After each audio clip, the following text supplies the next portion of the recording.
ಎಲ್ಲರಿಗೂ ನಮಸ್ತೆ. ಲಾಸ್ಟ್ ವಿಡಿಯೋದಲ್ಲಿ ನಾವು ಲೈಫ್ ಪ್ರೋಸೆಸ್ ಚಾಪ್ಟರ್ನ ನ್ಯೂಟ್ರಿಷನ್ಸ್ ಮತ್ತೆ ಮೋಡ್ ಆಫ್ ನ್ಯೂಟ್ರಿಷನ್ ಕಲ್ತ್ವಿ. ಅದರಲ್ಲಿ ನೆಕ್ಸ್ಟ್ ನ್ಯೂಟ್ರಿಷನ್ ಅನಿಮಲ್ಸ್, ಯಾವ ರೀತಿ ನ್ಯೂಟ್ರಿಷನ್ಸ್ ಅನಿಮಲ್ಸ್ಗೆ ಅವೈಲಬಲ್ ಆಗುತ್ತೆ, ಸೊ ಅದನ್ನ ಈ ವಿಡಿಯೋದಲ್ಲಿ ನಾವು ಕಲಿಯೋಣ. So in this video we are going to study nutrition in amoeba ಮತ್ತೆ ನ್ಯೂಟ್ರಿಷನ್ ಇನ್ ಹ್ಯೂಮನ್ ಬೀಯಿಂಗ್ಸ್ ಕಲಿಯೋಣ. ಸೊ ಫಸ್ಟ್ ಅದರಲ್ಲಿ ನ್ಯೂಟ್ರಿಷನ್ ಇನ್ ಅಮೀಬಾ ನೋಡಿ. ನ್ಯೂಟ್ರಿಷನ್ ಅಮೀಬಾ, so ನಮಗೆಲ್ಲ ಗೊತ್ತು amoeba is a shapeless unicellular organism ಅಂತ. So first one point is amoeba is a unicellular animal living in the water. So basically first point, amoeba is a unicellular organism which is living in the water.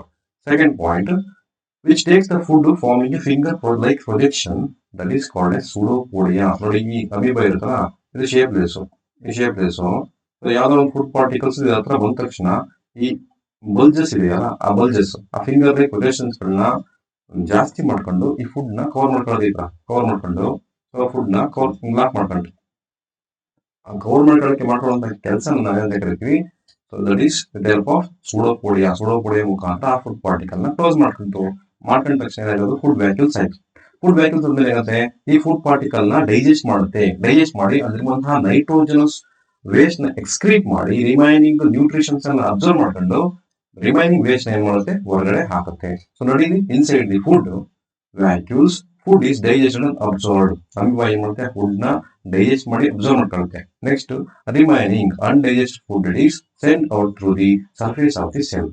So this is the nutrition in amoeba. ಯಾವುದೇ ಒಂದು food particle ಅಮೀಬಾಗೆ near ಬಂದ ತಕ್ಷಣ food ನ capture ಮಾಡುತ್ತೆ. ಯಾವ್ದು ಮುಖಾಂತರ, ಸೂಡೋಪೋಡಿಯಾ ಮುಖಾಂತರ capture ಮಾಡುತ್ತೆ.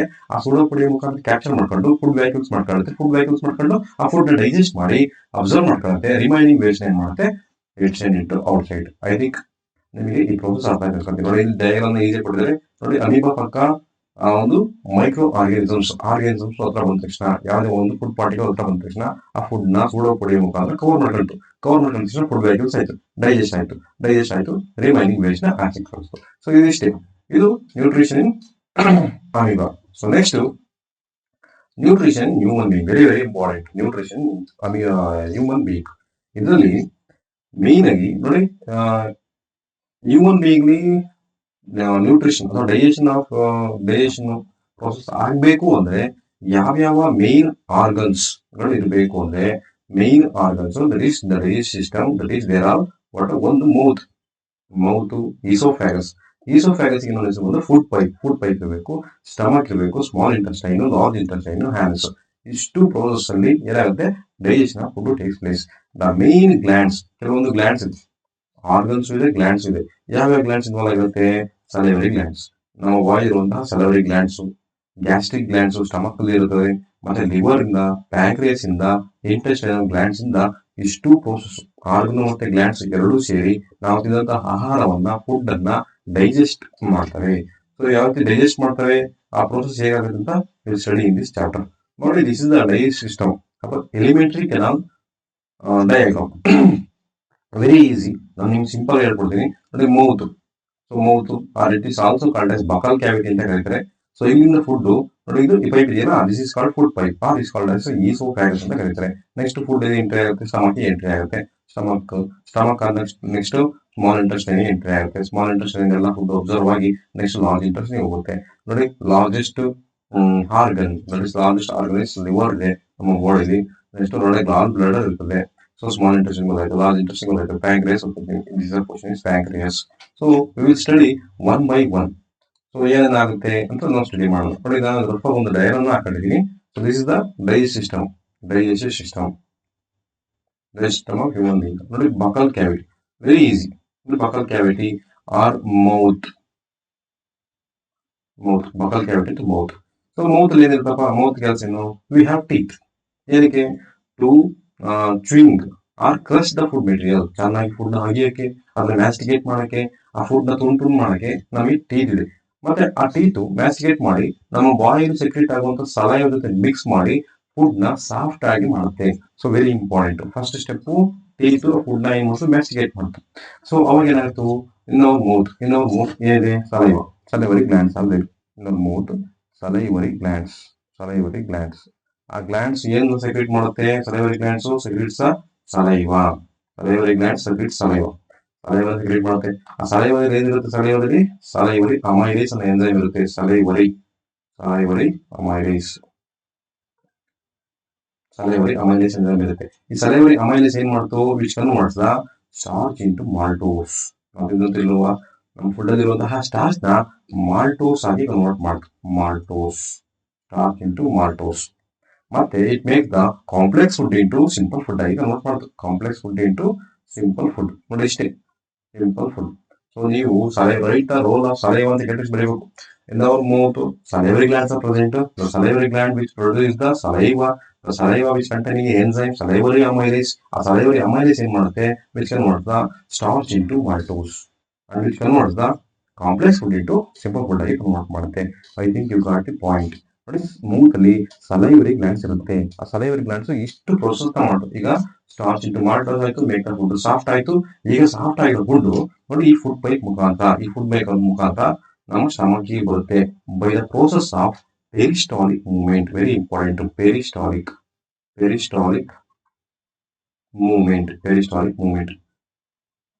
ಮೂವ್ಮೆಂಟ್ ಅಂದ್ರೆ ಬ್ಯಾಕ್ ಸೈಡ್ ಕಾಂಪ್ರೆಸ್ ಆಗುತ್ತೆ, ಫ್ರಂಟ್ ಓಪನ್ ಆಗುತ್ತೆ.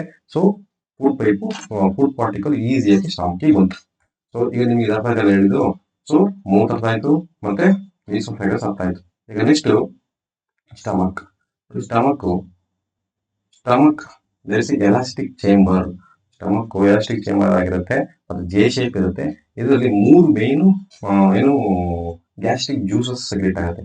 ಒಂದು gastric juice secreted in stomach.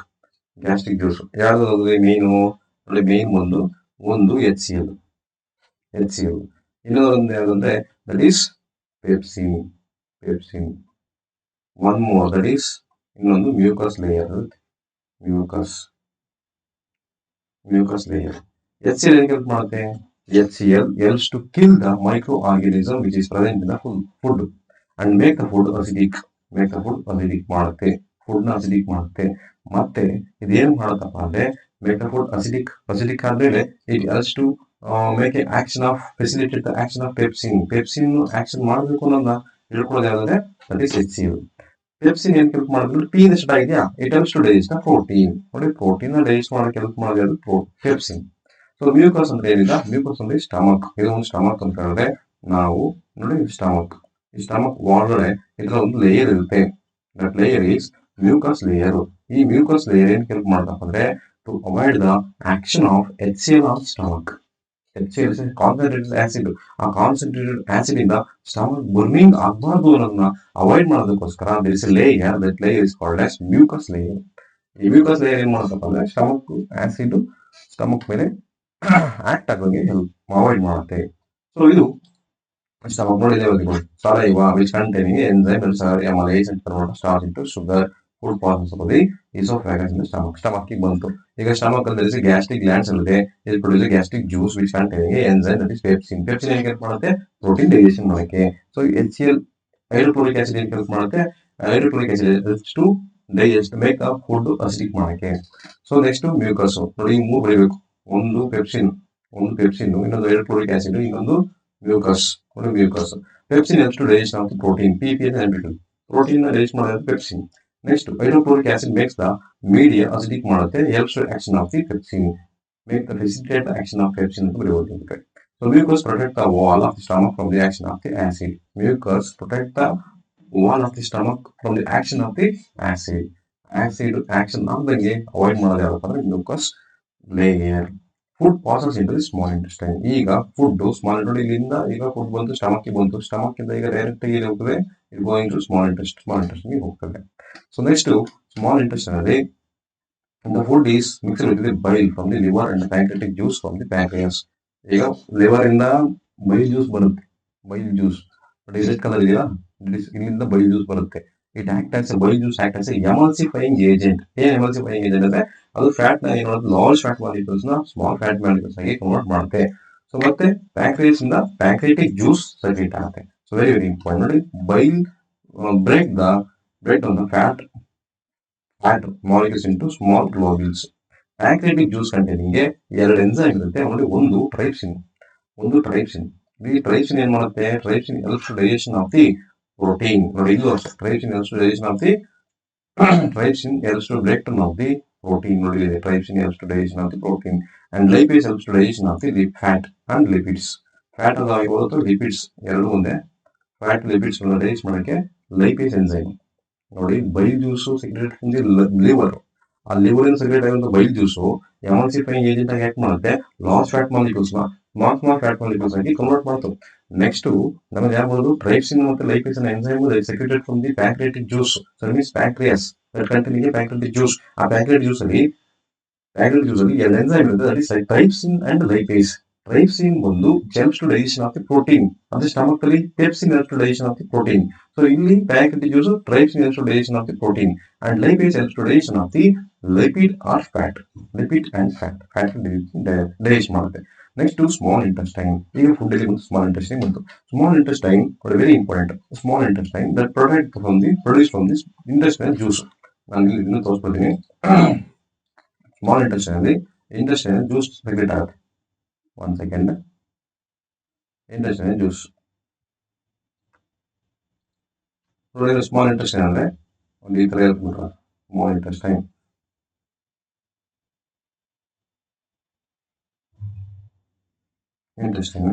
Small intestine ಇಲ್ಲಿ ಇಂಟೆಸ್ಟೈನಲ್ ಜ್ಯೂಸ್ ಸೆಕ್ರೆಟ್ ಆಗುತ್ತೆ. Intestinal juice. ಆ ಇಂಟೆಸ್ಟೈನಲ್ ಜ್ಯೂಸ್ ಏನ್ ಮಾಡುತ್ತಪ್ಪ, which converts, very important, which converts carbohydrate. ನಾವು ತಿನ್ನುವಂತಹ ಫುಡ್ಡಲ್ಲಿ ಕಾರ್ಬೋಹೈಡ್ರೇಟ್ಸ್ ಇರುತ್ತಲ್ಲ, ಆ ಕಾರ್ಬೋಹೈಡ್ರೇಟ್ಸ್ ನ ಗ್ಲೂಕೋಸ್ ಆಗಿ ಕನ್ವರ್ಟ್ ಮಾಡುತ್ತೆ. ಕಾರ್ಬೋಹೈಡ್ರೇಟ್ಸ್ ನ ಗ್ಲೂಕೋಸ್ ಆಗಿ. ಮತ್ತೆ ಫ್ಯಾಟ್ ಇಂಟು ಫ್ಯಾಟಿ ಆಸಿಡ್ ಆಗಿ ಕನ್ವರ್ಟ್ ಮಾಡುತ್ತೆ. ಫ್ಯಾಟ್ ಇಂಟು ಫ್ಯಾಟಿ ಆಸಿಡ್ ಆಗಿ ಕನ್ವರ್ಟ್ ಮಾಡ್ತು. ಗ್ಲಿಸರಾಲ್ ಆಗಿ ಕನ್ವರ್ಟ್ ಮಾಡ್ತು. Fatty acid and glycerol convert ಮಾಡ್ತು. ಗ್ಲೂಕೋಸ್ ನೆಕ್ಸ್ಟ್ ಮುಂದೆ carbohydrates into glucose, fat into fatty acid, protein into amino acid ಆಗಿ ಕನ್ವರ್ಟ್ ಮಾಡುತ್ತೆ. Amino acid. ಸೊ ಇಷ್ಟು ಪ್ರೋಸೆಸ್ ಆಗೋದಿಲ್ಲಪ್ಪ ಅಂದ್ರೆ ಸ್ಮಾಲ್ ಇಂಟೆಸ್ಟೈನ್ ಅಲ್ಲಿ. ನೋಡಿ ಅದೇ ಹೇಳ್ತಾ ಇರೋದು. ನೋಡಿ ಇಲ್ಲಿ ಸ್ಮಾಲ್ ಇಂಟೆಸ್ಟೈನ್, ನೋಡಿ small intestine gland, small intestine produce intestinal juice. ನೋಡಿ ಇಂಟೆಸ್ಟೈನಲ್ ಜ್ಯೂಸ್ ಇದೆಯಾ, enzyme that is intestinal juice convert carbohydrates into glucose. ಆಯ್ತು. ನೋಡಿ fat into fatty acid and glycerol, fatty acid into glycerol ಆಯ್ತು. Next protein into amino acids ಆಯ್ತು. ಪ್ರೋಟೀನ್ಗಳು amino acid ಆಗಿ convert ಆಗುತ್ತೆ. So the wall of small intestine has several finger like projections of present that is called Willey. ಆ small intestine ಒಳಗಡೆ ಒಂದು finger like projections ಇರುತ್ತೆ. ನೀವು ಬೋಟಿ ತಿಂದ್ರೆ ಗೊತ್ತಿರುತ್ತೆ. ಆ ಬೋಟಿ ಮೇಲೆ ಒಂದು ಲೇಯರ್ ಇರುತ್ತಲ್ಲ, ಆ ಫಿಂಗರ್ ಇರುತ್ತಲ್ಲ, ಆ ಫಿಂಗರ್ ವಿಲ್ಲೆ. ಆ ವಿಲ್ಲೆ ಏನ್ ಮಾಡುತ್ತೆ, oily connected with blood vessels. ಆ ಬ್ಲಡ್ ವೆಸಲ್ಸ್ ಕನೆಕ್ಟ್ ಆಗಿರುತ್ತೆ. ಇಲ್ಲಿ ಡೈಜೆಸ್ಟ್ ಆಗಿರುವಂತಹ ಫುಡ್ ನ ಅಬ್ಸರ್ವ್ ಮಾಡ್ಕೊಂಡು ಬ್ಲಡ್ ಕೊಡುತ್ತೆ. ಆ ಬ್ಲಡ್ ನಮಗೆ ಬೇಕಾದಂತ ಎಲ್ಲಾ ಟಿಶ್ಯೂಸ್ ಗಳಿಗೆ ಎನರ್ಜಿನ ಸಪ್ಲೈ ಮಾಡುತ್ತೆ. ಇಷ್ಟೇ ಪ್ರೊಸೆಸ್ ಆಗೋದು. ಸೊ ನೆಕ್ಸ್ಟ್ ಏನಾಯ್ತು, digested food observed and blood and the transport to the all cells of the body. Then the undigested food is passed to the large intestine and it is excreted through, the waste will be excreted through anus ಮುಖಾಂತರ ನಮಗೆ waste material excrete ಆಗುತ್ತೆ. So ಇಷ್ಟು alimentary or digestion in human being complete ಆಯ್ತು. ನಿಮ್ಗೆ ಏನೋ doubt ಇದೆ you can message group. So I will give one question about the digestive system. So I give one question, the digestive system. So you have to answer or you can comment in the comment box. So here what is the question is, name the enzyme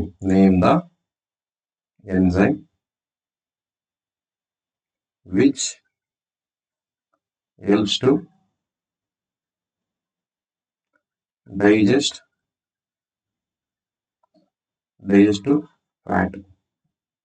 Name the enzyme which helps to digest the fat. ಯಾವ enzyme fat digest ಮಾಡಕ್ಕೆ help ಮಾಡುತ್ತೆ, you can comment in the comment box. So next we move on to the next topic is respiration. Very important. Respiration, intake of oxygen, releasing carbon dioxide is called breathing. So respiration means breakdown of food material na breakdown ಮಾಡಬೇಕು ನಾವು. The breakdown of food molecules with the help of oxygen. ನಾವು oxygen ತಗೊಂಡಾಗ ಆ oxygen ಇಂದ food molecules break down ಆಗಿ ನಮಗೆ energy ಸಿಗಬೇಕು. That is respiration takes place in the mitochondria ಆಗುತ್ತೆ. There are two types of respiration. One is aerobic respiration. Very easy. The breakdown of food molecules in presence of air. ನೋಡಿ ಯಾವುದೇ ಒಂದು food molecule ಇದನ್ನ ನಮಗೆ difference ಕೇಳ್ತಾನೆ. ನೋಡಿ ಏನಂತ ಕೇಳ್ತಾನೆ, right difference between aerobic respiration and anaerobic respiration ಅಂತ ಕೇಳಿದಾಗ ನೀವು ಎರಡೂ ಕಾಲನ್ನು ಮಾಡ್ಕೊಂಡು ನೀವೇನ್ ಮಾಡಬೇಕು ಪಾಯಿಂಟ್ಸ್ ಗಳನ್ನ ಬರೀಬೇಕು.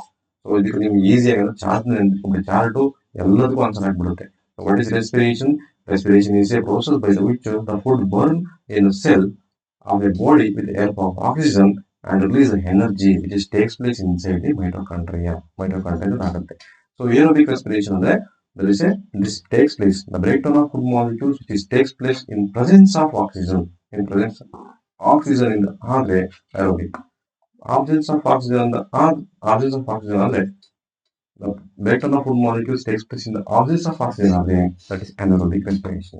So ಇದರಲ್ಲಿ it produces more energy. Aerobic respiration produces more energy. It produces less energy. ಕಡಿಮೆ ಎನರ್ಜಿ ಬರ್ತದೆ. ಸೊ ಎಂಡ್ ಪ್ರಾಡಕ್ಟ್ಸ್ ಇದರಲ್ಲಿ ಎಂಡ್ ಪ್ರಾಡಕ್ಟ್ ಸಿಗುತ್ತೆ ನಮಗೆ ಕಾರ್ಬನ್ ಡೈಆಕ್ಸೈಡ್ ಸಿಗುತ್ತೆ, ವಾಟರ್ ಸಿಗುತ್ತೆ ಅಂಡ್ ನಮಗೆ ಏನೇನು ಸಿಗುತ್ತೆ carbon dioxide, water and energy ಸಿಗುತ್ತೆ. It takes place in most organism. ಇದರಲ್ಲಿ ನಮಗೆ ಸಿಗೋದು ಎಥನಾಲ್, ಆಲ್ಕೋಹಾಲ್, ಎಥನಾಲ್ ಮತ್ತೆ ಲ್ಯಾಕ್ಟಿಕ್ ಆಸಿಡ್ ಸಿಗುತ್ತೆ. Lactic acid end products. So ಇದನ್ನು ನಾವು ಈಸಿಯಾಗಿ ಚಾರ್ಟ್ ಅಲ್ಲಿ ಕಲಿಯೋಣ. ಈಸಿಯಾಗಿ ನಮ್ಗೆ ಚಾರ್ಟ್ ಗೊತ್ತಾಗ್ಬಿಡುತ್ತೆ ನೋಡಿ. ಎನರೋಬಿಕ್ ಅಷ್ಟೇ. ಎನರೋಬಿಕ್ ರೆಸ್ಪಿರೇಷನ್ ಅಂದ್ರೆ this takes place in the absence of oxygen, it produce less energy and end product of lactic acid, ethanol and carbon dioxide and energy. It is takes place in muscle cell and yeast. Muscle cell ಆಗುತ್ತೆ ಮತ್ತು yeast ಆಗುತ್ತೆ. So ಯಾವ ರೀತಿ ಆಗುತ್ತೆ ನಾವು next ಒಂದು chart ನೋಡಿ ಕಲಿಯೋಣ. It's A very important chart. ಈ ಚಾರ್ಟ್ ಒಂದು ಗೊತ್ತಿರೋ ನೀವು ರೆಸ್ಪಿರೇಷನ್ ಬಗ್ಗೆ ಆಲ್ಮೋಸ್ಟ್ ಎಲ್ಲ ಪಾಯಿಂಟ್ಸ್ ಬರೀಬಹುದು ನೋಡಿ. ಗ್ಲೂಕೋಸ್ ನೋಡಿ, ಗ್ಲೂಕೋಸ್ 6 ಕಾರ್ಬನ್. ಏನ್ ಗ್ಲೂಕೋಸ್ C6H12O6 ಇದು ಸೈಟೋಪ್ಲಾಸಮ್ ಅಲ್ಲಿ ಬ್ರೇಕ್ ಡೌನ್ ಆಗಿ converts into 3 carbon molecules of pyruvate. ಈಗ ಪೈರುವೇಟ್ ಆಗಿದೆ. ಈ ಪೈರುವೇಟ್ ನೋಡಿ in the absence of oxygen ಏನಾಗುತ್ತೆ ಈಸ್ಟ್ ಅಲ್ಲಿ ಆಗುತ್ತೆ. Absence of very important. Absence of oxygen takes place in East. ಏನ್ ನಮಗೆ ಪ್ರಾಡಕ್ಟ್ ಸಿಕ್ತು? ಎಥನಾಲ್. ಎಥನಾಲ್ ನಾವು ಆಲ್ಕೋಹಾಲ್ ಪ್ರಿಪರೇಷನ್ ಮಾಡಬೇಕಂದ್ರೆ ಆಬ್ಸೆನ್ಸ್ ಆಫ್ ಆಕ್ಸಿಜನ್ ಆಗಿದೆ. That is anaerobic respiration. Next carbon dioxide release ಮಾಡುತ್ತೆ, ಎನರ್ಜಿ ರಿಲೀಸ್ ಮಾಡುತ್ತೆ. 2 molecules of carbon molecules produce ಆಗುತ್ತೆ. So next lactic of oxygen ನೋಡಿ, pyruvate which convert into that is lactic acid. Lactic acid ಆಗಬೇಕಂದ್ರೆ that is lack of oxygen take place in the muscles. ಈಗ ನೀವು ಬೆಳಿಗ್ಗೆ ಎದ್ದು ಶಿಸ್ತಾಗಿ ಓಡಕ್ ರೆಡಿ ಆಗಲ್ಲ, ರನ್ನಿಂಗ್ ಮಾಡಕ್ ಸ್ಟಡಿ ಓಡಿ. ಒಂದೇ ದಿನ ಏನೋ ಫುಲ್ ಚೇಂಜಸ್ ಮಾಡ್ಕೊಂತಿದ್ದೆ, ಒಂದೇ ದಿನ ಸರ್ರೆ ಓಡಿ. Next day you have body pain, muscle cramp ಆಗಿರುತ್ತೆ, ಮಸಲ್ ಎಲ್ಲ ಪೇನ್ ಇರುತ್ತೆ. ಯಾಕೆ ಹಂಗಾಗಿರುತ್ತೆ ಅಂದ್ರೆ ಮಸಲ್ ಅಲ್ಲಿ ಆಕ್ಸಿಜನ್ ಲೆವೆಲ್ ಕಡಿಮೆ ಆಗಿರುತ್ತೆ. ಮಸಲ್ ಅಲ್ಲಿ ಆಕ್ಸಿಜನ್ ಲೆವೆಲ್ ಕಡಿಮೆ ಆದ ತಕ್ಷಣ ಬಾಡಿಲಿ ಮಸಲ್ಸ್ ಗಳು they start to produce lactic acid. ಯಾವ ಆಕ್ಸಿಜನ್ ಪ್ರೊಡ್ಯೂಸ್ ಮಾಡ್ತಂದ್ರೆ ಲ್ಯಾಕ್ಟಿಕ್ ಆಸಿಡ್ ನ ಪ್ರೊಡ್ಯೂಸ್ ಮಾಡ್ತೇವೆ. ಲ್ಯಾಕ್ಟಿಕ್ ಆಸಿಡ್ ಪ್ರೊಡ್ಯೂಸ್ ಮಾಡಿದ ತಕ್ಷಣ ನಿಮ್ಗೆಲ್ಲ ಕಾಲಲ್ಲಿ ಪೇನ್ ಬರೋ ಸ್ಟಾರ್ಟ್ ಆಗಿರುತ್ತೆ. ಆ ಪೇನ್ ಬರೋ ಕಾರಣ ಏನಪ್ಪಾ ಅಂದ್ರೆ ಲ್ಯಾಕ್ ಆಫ್ ಆಕ್ಸಿಜನ್. ನಿಮ್ಮ ಬಾಡಿಯಲ್ಲಿ ಆಕ್ಸಿಜನ್ ಲೆವೆಲ್ ಕಡಿಮೆ ಆದ ತಕ್ಷಣ body start producing lactic acid and it produce energy. ಅರ್ಥ ಆಯ್ತಾ? ಆಬ್ಸೆನ್ಸ್ ಆಫ್ ಆಕ್ಸಿಜನ್ ಅಲ್ಲಿ ಈಸ್ಟ್, ಪ್ರಾಡಕ್ಟ್ ಏನು ethanol. Lack of oxygen muscles ಅಲ್ಲಿ ಲ್ಯಾಕ್ಟಿಕ್ ಆಸಿಡ್. ಎಲ್ಲಿ lack of oxygen lactic acid. Presence of oxygen in case ನೀವೇನಾದ್ರು presence of oxygen that is aerobic respiration ಮಾಡಬೇಕಾದ್ರೆ carbon dioxide release ಮಾಡ್ತೀವಿ ನಾವು, ಮತ್ತೆ release water vapour and energy release ಆಗುತ್ತೆ. So this the chart is very very important for your competitive exam also. So get ready for this chart also, practice more times and you will get good marks. So next respiration in human being, very important. The main organ of the respiration in human being is ಏನಿದೆ nostrils. This nose ಹೊರಗಡೆ ಇರುವಂತಹ holes ಇದೆ, nostrils ಇದೆ. nasal cavity, pharynx ನೋಡಿ, pharynx ಇದೆ ಇಲ್ಲಿ first one, ಇದು pharynx. ಅದಕ್ಕೆ larynx, ಟ್ರೇಕಿಯಾ. ಈ ತರ ಕಾರ್ಟಿಲೇಜಸ್ ಟಿಶ್ಯೂ ಇದೆಯಲ್ಲ ಆ ಸಿ ಶೇಪ್ ಇರುತ್ತೆ, ಅದನ್ನು cartilage. Trachea, bronchi, bronchioles, lungs and diaphragms. ಇದು ಡಯಾಫ್ರಾಗಮ್ಸ್, ಲಂಗ್ಸ್ ಎರಡು ಲಂಗ್ಸ್ ಇರುತ್ತೆ. ಸೊ ಇದ್ರ ಬಗ್ಗೆ ನಾವು ಒಂದೊಂದಾಗಿ ಸ್ಟಡಿ ಮಾಡೋಣ. ನೋಡಿ, ಏರ್ ಎಂಟರ್ಸ್ ಟು ನಾಸ್ಟ್ರಿಲ್. ನಿಮ್ಮ ಮೂಗಿನ ನಾಸ್ಟ್ರಿಲ್ ಒಳಗಡೆ ಏರ್ ಎಂಟ್ರಿ ಆದ ತಕ್ಷಣ ಅಲ್ಲಿ ಏನಿರುತ್ತೆ? ಹೇರ್ಸ್ ಇರುತ್ತೆ. Very important. That is hairs and the mucus trap the dust particles. ಆ ಹೇರ್ ಏನ್ ಮಾಡ್ತಪ್ಪ ಅಂದ್ರೆ ಡಸ್ಟ್ ಪಾರ್ಟಿಕಲ್ಸ್ ಮತ್ತೆ ಮ್ಯೂಕಸ್ ಪಾರ್ಟಿಕಲ್ಸ್ ನ ಟ್ರ್ಯಾಪ್ ಮಾಡ್ಬಿಡುತ್ತೆ. Next it passes through the pharynx. ಫ್ಯಾರಿಂಕ್ಸಿಗೆ ಬಂತು, ನೆಕ್ಸ್ಟ್ ಲಾರಿಂಕ್ಸಿಗೆ ಬರುತ್ತೆ, ನೆಕ್ಸ್ಟ್ ಟ್ರೇಕಿಯಾಗಿ ಬರುತ್ತೆ ಅಂಡ್ ಬ್ರಾಂಕೈಗೆ ಬರುತ್ತೆ, the interest the lungs. First ಇಲ್ಲಿ ಬಂತು ನಾಸ್ಟ್ರಿಲ್ಸ್, ಅಲ್ಲಿ ಹೇರ್ಸ್ ಇರುತ್ತೆ, ಫಿಲ್ಟರ್ ಮಾಡ್ತು ಡಸ್ಟ್ ಪಾರ್ಟಿಕಲ್ಸ್ ಫಿಲ್ಟರ್ ಆದ್ಮೇಲೆ it goes to the pharynx, ಆಮೇಲೆ ಲಾರಿಂಗ್ಸಿಗೆ ಹೋಯ್ತು, ಟ್ರೇಕಿಯಾಗಿ ಹೋಯ್ತು, ಬ್ರಾಂಕೈಗೆ ಹೋಯ್ತು, then it is interest the ಲಂಗ್ಸಿಗೆ ಹೋಯ್ತು. The trachea has a ring cartilage which prevents the collapsing and when there no hair is trachea. ಒಳಗಡೆ ಲಂಗ್ಸ್ ಅಲ್ಲಿ ಏರ್ ಇಲ್ಲ ಅಂದ್ರು ಅದೇನಾಗಿರುತ್ತೆ, ಈ ಶೇಪ್ ಇರುತ್ತೆ, ಸಿ ಶೇಪ್. ಏರ್ ಬರ್ಲಿಲ್ಲ ಅಂತ ಹೇಳ್ಬಿಟ್ಟು ಗಂಟುಗೋಗ್ಬಿಟ್ರೆ ನಮ್ಗೆ ಉಸಿರಾಡಕ್ ಆಗಲ್ಲ. ಸೊ ಅದನ್ನ ಅವಾಯ್ಡ್ ಮಾಡೋಕ್ಕೋಸ್ಕರ ಇದು ಸಿ ಶೇಪ್ ಇರಬೇಕು, ಅಂದ್ರೆ ಪೈಪ್ ಯಾವಾಗಲೂ ಓಪನ್ ಆಗಿರುತ್ತೆ. ಆ ಓಪನ್ ಆಗಿರ್ಬೇಕು ಅಂತಾನೆ ಈ ಸೆಲ್ಸ್ಗಳು ಯಾವ್ದಿಂದ ಆಗಿರುತ್ತೆ, ಕಾರ್ಟಿಲೇಜಿನ ಟಿಶ್ಯೂ ಇಂದ ಆಗಿರುತ್ತೆ, cartilage tissue. Next, the branchies. The bronchi, which divides into smaller tube-like structure, that is a branchiolus. ಆ ಬ್ರಾಂಕೈಗಳು ಚಿಕ್ಕ ಚಿಕ್ಕ ಟ್ಯೂಬ್ಗಳಾಗಿ ಕನ್ವರ್ಟ್ ಆಗಿರುತ್ತೆ. ಈಗ ಇಲ್ಲಿ ಪೈಪು, ಈ ಪೈಪಲ್ಲಿ ಚಿಕ್ಕ ಚಿಕ್ಕ ಪೈಪ್ಗಳಾಗಿ ಕನ್ವರ್ಟ್ ಆಗಿರುತ್ತೆ. ಅದ್ರಲ್ಲಿ ಎಂಡ್ಲಿ ಬಲೂನ್ ಸ್ಟ್ರಕ್ಚರ್ ಇರುತ್ತೆ, ಅದೇ ಆಲ್ವಿಯೋಲೈ ಅಂತ ಕರೀತಾರೆ. ನೆಕ್ಸ್ಟ್ ಓದೋದನ್ನ. So which enter the tiny air sac is called as alveoli. Or end of the branchiolus, small air bubbles are present. Or air bubbles ನಾವೇನು ಕರಿತೀವಿ, alveolus ಅಂತ ಕರಿತೀವಿ. The alveolus is supplied with the blood vessels through the which exchanging of gases takes place. ಆ air bubbles ಏನಕ್ಕೆ help ಮಾಡುತ್ತೆ? The bubbles helps to exchanging of gases. ಗ್ಯಾಸಸ್ಗಳು ನೋಡಿ, ಗ್ಯಾಸಸ್ಗಳು exchange ಆಗ್ಬೇಕಂದ್ರೆ ನೋಡಿ, ಈಗ ದಿಸ್ ಇಸ್ ಎ ಬ್ರಾಂಕೈ ಅನ್ಕೊಳ್ಳಿ, ಬ್ರಾಂಕಿಯೋಲಸ್. End of these branchioles, there is a balloon-like structures are present. Balloons ಇರ್ತವೆ. ಆ ಬಲೂನ್ ಏನ್ ಕೆಲಸ ಮಾಡುತ್ತೆ, ಬಲೂನ್ ಏನಂತ ಕರೀತಾರೆ, ಏರ್ ಸ್ಯಾಕ್ಸ್. ಆ ಏರ್ ಸ್ಯಾಕ್ಸ್ ಏನಂತ ಕರಿತೀವಿ, ಆಲ್ವೆಲೈ. ಆಲ್ವೆಲೈ ಏನಾಗಿರುತ್ತೆ, ಒಯ್ಲಿ connected to blood vessels. Blood vessels connect ಆಗಿರೋದ್ರಿಂದ exchanging of gases takes place ಆಗುತ್ತೆ ನೋಡಿ. exchanging of gases takes place. The alveoli helps to increases the surface area for exchanging of gases. Very important for your examination. They will ask the right use of the alveoli ಅಂತ ಕೇಳ್ಬೋದು, ಅಥವಾ alveoli ಬಗ್ಗೆ ನಿಮಗೆ points ಕೇಳ್ಬೋದು. Alveoli which is ನೋಡಿ, there is tiny air sacs are present, that air sacs are called as alveoli. ಇದು ಏನಿಗೆ help ಮಾಡುತ್ತೆ, the really supplied with the blood vessels that helps to exchanging of gases exchange ಮಾಡಕ್ಕೆ help ಮಾಡುತ್ತೆ. Alveoli increases the surface area for exchanging of gases. ಇಷ್ಟು point ನ ನೀವು ಬರೀಬೇಕು. So next remaining concept transportation, heart to kidney. So we will study in the later on next video. So thank you for watching my channel Brainy Brain. So please support me and subscribe me. So subscribe our channel. Thank you.